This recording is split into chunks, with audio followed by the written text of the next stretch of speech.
edition of Family Baking Fun. As you can see, we're on the road. We are at the beautiful campus in Greensburg of Northshore Technical and Community College. I know some of you have driven by and seen their beautiful new branch in the town of Walker. You've got 5 campuses with Northshore, Yes, correct? we do. And each campus has a specialty. One of the things they have here in Greensburg is a culinary arts program. I'm here today with Chef Stephen Curry, who's going to show us how we can stay safe in the kitchen. Okay. So, before we get started though, I want to hear about the program. Okay, we have a 2-year program here, and you can start. Student, you get started in the fall. It's a beginning course, and then it goes a little. It has your second year is a little more intense and more advanced.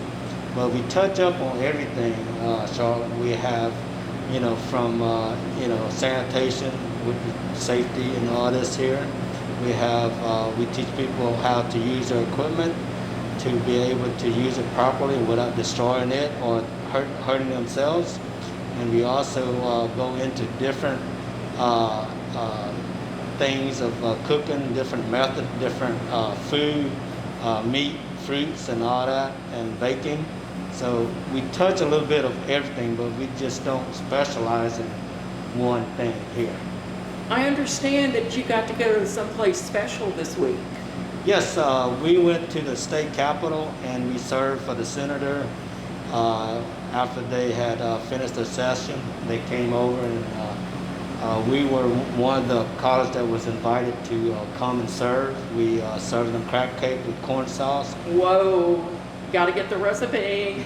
Definitely, we'll put it on for y'all to see. Good. So that's really something for your students to be able to put on a resume when they're doing a job search, that they went to the state capitol and fed the governor and the senators. Exactly. It's a very good opportunity for them to see how we ship things and how we keep food hot. Things that you can do to cut down on work. The prepping is really important, and that's one of the things we're going to talk about as we go on. The chef has been kind enough to film 3 episodes with us. In this first one, we're going to be focusing on safety in the kitchen, knives, also things like as basic as how to properly wash your hands, making sure that the food that you prepare is not going to have any foreign objects like hair or anything like that in it. The next one we'll be talking about how to make sure that the temperature of the food, both when you cook it and when you store it, is safe. And in the final one, of course, then, as the chef alluded to, he's going to be telling us how we can prep and plan meals to save money and time. So you're going to want to make sure that you see all 3 episodes, because you're going to learn a lot. Okay. So let's get started. What do we do first? First thing we have to remember is to use a sharp knife. So for you to have sharp knife, you have to have also different types of knives that we'll use for different purposes. So for us to keep our knives sharp, you can either use a steel or you can use a rock. I call it a rock steel. The way you actually sharpen a knife, I hold it's about 25 degrees like that, okay? And you just do it slowly like that. That's how you sharpen it. Now this is called a chef knife, okay? This is used, this is probably the most all-purpose, but it's not for everything, okay? And we have a serrated knife here. It's really good for fruits and vegetables. Serrated is just a fancy word for meaning it's got those little zigzags on the side. Okay. And then you have your paring knife, which is for small objects, butterfly and shrimps and stuff like that. We have a scissor that can just snip and cut like a little, you're making a fresh pie shells or something like that, and you're cutting around the little pies, and you can cut grapes, snip some grapes out, and all kind of stuff. Or you can cut through a shell, like a lobster shell or something like that. This will go through anything. So from pastry to a lobster shell? Exactly. Just again, safety sanitizer before you go to one thing. I'm and do glad the you other. said that because I didn't wash my hands. Yeah. So, We washing hand is proper way. We have hand sinks all over the place in your home. Just make sure you have your soap and your sink there and wash it. Make sure you get in between your fingernails and stuff like that. We also make sure your hair is restrained. You can you can wear a hairnet, or you can wear a cap or something to keep your hair intact. And also make sure that you don't, keep your fingernails short so that you won't, accidentally get anything in between and into your food. A lot of times people find hair in their food, they find stapler in their food, they find bug in their food, all kind of stuff. There's endless amount of things that can just go in their food, even broken glass in their food. When you're checking through your food product, especially like legumes and stuff, the beans and all that, you have to sort them out so that they won't get all the rocks. Like some rocks will be in there, so you have to be careful to take them out. If not, then you're gonna bite into it and you're gonna have some dental problem. I never thought of that. And I've seen people that had that problem before. But These look really great. How long have you had these? almost 30 years with that, yeah. So that's been since I was in culinary school. Wow, Yeah. wow. So I can see that it would be worth it to spend money and get a good set. Right. It's when you first start it, if you don't have enough money, if you're having some problem with money, then you can use buy some cheaper set, and then until you can get some better set later on. Are there some basics that everybody watching should have? If you want to get the good stuff, so you go, okay, I'm going to build my collection. Right. What would be the first one that they get the most use from? Okay. You can buy some good stainless steel knives. The main thing is make sure that the handle goes all the way down from the skeleton, I should say, go all the way to, if you see a wooden handle, make sure that this So like that? backbone, yeah, exactly, go So- all the way down to the handle. Right, I And had then- heard that. So that means that the metal Yeah. that you can see there goes all the way down to here. Correct. And that's a sign of a good knife. A good knife. Right. And why is that important? It's important so in case that while you're working, it won't break it. If you put too much force or whatever, you won't have any accident with that. And I've seen those, but I've never seen this. Where Okay. did you find this? I found that in New Orleans at one of the shop in New Orleans, the knife shop. So like a culinary store Right. would have that. What do you prefer, this or this? I use both, really. This will, if you have a real dull knife, that will really sharpen it. Really? Yeah. And your skill is really to keep it, keep it home and keep it sharp. After it already Yeah. has a good Right. finish. If you don't use this, then you won't have to use that later on, or a tri-stone to really get it sharp. So, but today they also have manual sharpener that you can actually, electric, where you can do it, and it's pretty good today than it was, in the 80s When they or started, 90s. yeah. Right. Yeah, they don't eat up as much the edges like they used to. I can't believe you've been sharpening this for 30 years though. Yes, it's been a good knife, and it's then it cost about $80-something, but it's been a great knife, good investment. That's a Hinkle. That's what I was just looking. But if you've got 30 years of use out of it, Exactly. that's Just really exactly. very economical. Exactly. Yeah. Another safety thing that we need to do before we start cutting is, of course, if you see the color of the cutting board, if you want to get a white one, a green one, or a yellow one, or whatever, the different color determine what you're going to use so that you won't get cross-contaminated. Okay, like the green one is for the vegetable You have your poultry, which is the yellow cutting board. The white stuff, the white cutting board is for the flour. We have the blue cutting boards for the fish, you know. And I don't have it all right here, but I'm not doing all that, so we're just using the green cutting board today. I never thought of that. That's great. And you also have color-coded knives that you can use too, that is in the same color as the cutting board.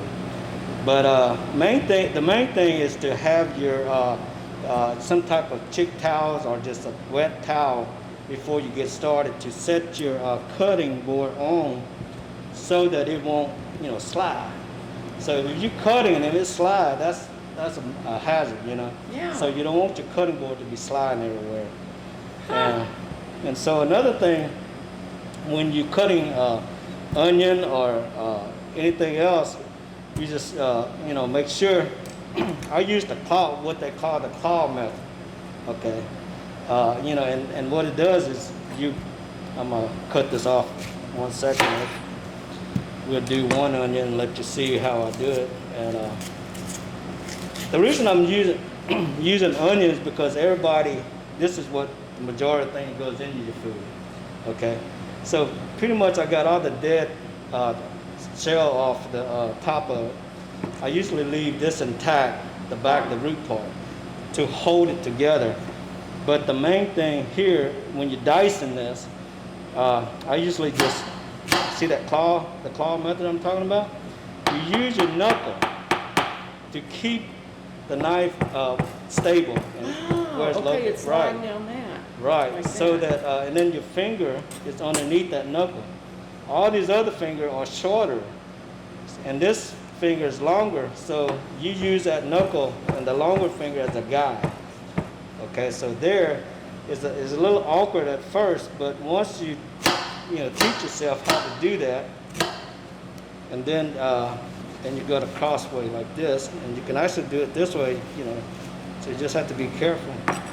And again, you use that claw method, right? And you can just easily, as small as your onion is, and you just keep going, you know, until. And when you get to the end, you know, where it's unstable, you just turn it on its face or upside down or right side up, and then just cut it, the rest of it, like that. And I still use that, you know, that claw method to kind of keep everything down. And there you go. You have yourself a little amount of onion that you can start, you know, your prep with.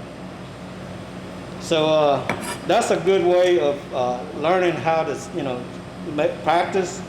Once you practice, it's going to be awkward for a while until you get a hang of it, and then it becomes second-handed, and you won't have to think about it. Okay? Wow. So doing that, practice, and I guarantee you, you'll save many fingers and tips of your fingers and all that. That's So, amazing. I'm trying to remember any other safety I need to. This is fabulous. So we saw the onion. Mm-hmm. Can we do something else? Yes, let's do oranges. So I'm gonna use a straighter knife for my oranges. I usually just cut. Well, that's not too good there. And cut a little another piece off. Usually when you do oranges, you don't wanna, if you don't feel like peeling, if you're doing it for a party or something like that, if you don't feel like peeling it all, you can just cut it in half. And I love it when people do this for me. It's like, you cut it like that, and then they can use it and they can eat, you know, off the peeling. Easier. You have your nice decoration with the peeling. It looks pretty on a tray. And then if you want to peel it, then you just have to you know, do it like that at an angle. Again, just do your little knuckle and And just that's curve. the serrated knife. Yeah, that's a straighter knife. Yeah. So you just finish cutting the edges off, and then you can cut it. This can go in a salad or something. That's what I was going to Yeah. say. If I was making ambrosia, Right. that would be how I would do that. Correct. So that's a way to do the oranges, and also bell pepper is another thing that really can use as part of the mirepoix, which is onion, celery, and bell pepper.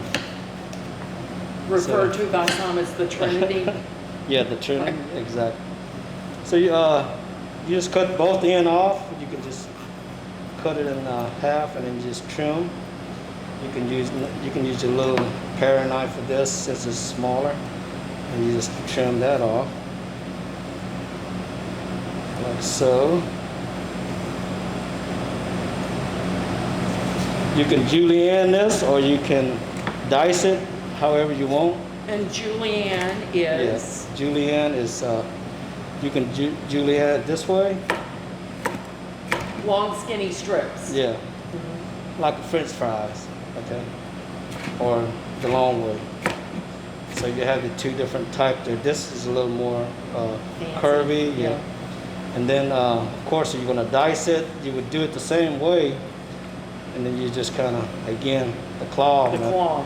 You can dice it like that. I love the claw. Yeah. So you have your little dice there. So there we go. We have diced onions, diced bell pepper, sliced oranges, and some diced peeled oranges here. So we're another safety thing that we have to remember is that one thing we try to remember that the knives, different knives for different purpose, filleting fish or chicken, and this is like almost like a carving knife if you're carving a roast or something. So, there's knives for everything.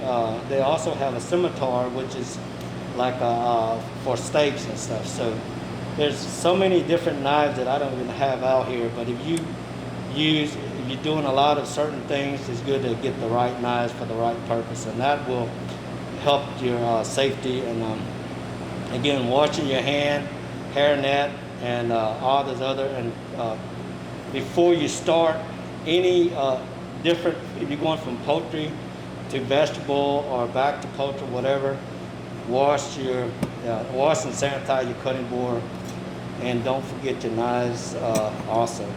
So at home, you might not have different cutting board, so you might have just a single cutting board, so you will have to sterilize your knife. At home, when I'm doing that, I use a bleach solution. Right.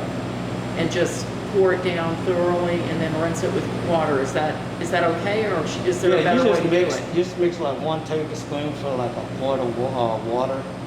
And you can put it in a spray, or you can, that's probably better to put a spray. You have to mark bleach on it so that you won't, accidentally hit something with it. But yeah, you just, after you wash it, just spray it, and then you're ready to go. And you can sanitize your table or your cutting board with that mixture. So. But I would not want to use that on the knives, right? You can, but then you have to let it dry. It'll take probably about 10-15 minutes or so, and then you can use it. Yeah. Okay. Well, thank you. I cannot wait to go home and try practicing the claw method. I love that. I love that. So again, I turn it under, and I use... Yeah, use the longest knuckle, the middle knuckle. And that's what the knife is going to... Right. And then you have to be careful that this thumb is not sticking out like that, but behind all these knuckles. So everything is behind the big knuckle. So people make a mistake by sticking that out, and there goes their thumb right there. So that's how a chef can, you see them going pretty fast. It's because they know that everything is behind that knuckle, so they really... And they're safe. Yeah, they're safe. They know that they're safe, and they can go as fast as they want. Okay, so to recap, wash your hand. Well, no, first, pull your hair back, wash your hands. If you're like me, put on an apron, because I'm going to spill all over myself. Keep your knife sharp. Keep your knife sharp. Thank you, thank you, thank you. And when the towel, put the towel I never knew that. Yeah, underneath your cutting board to be so it won't slide. Okay, and then claw. The claw method, yes. The claw method. Keep your finger behind the middle finger. And use the correct knife for the task. Exactly. Okay? Thank you. I cannot wait to see what else you're going to teach us in the next segment, which is going to be on keeping your food safe. You've done this at the initial stage. Now when you get to cooking and then food storage, how can you keep the food safe so that you and your family stay safe while you eat? Again, this is Charlotte Curtis with your Livingston Parish Library here at Northshore Technical and Community College with Chef Stephen Curry. Nice to meet you. Bye.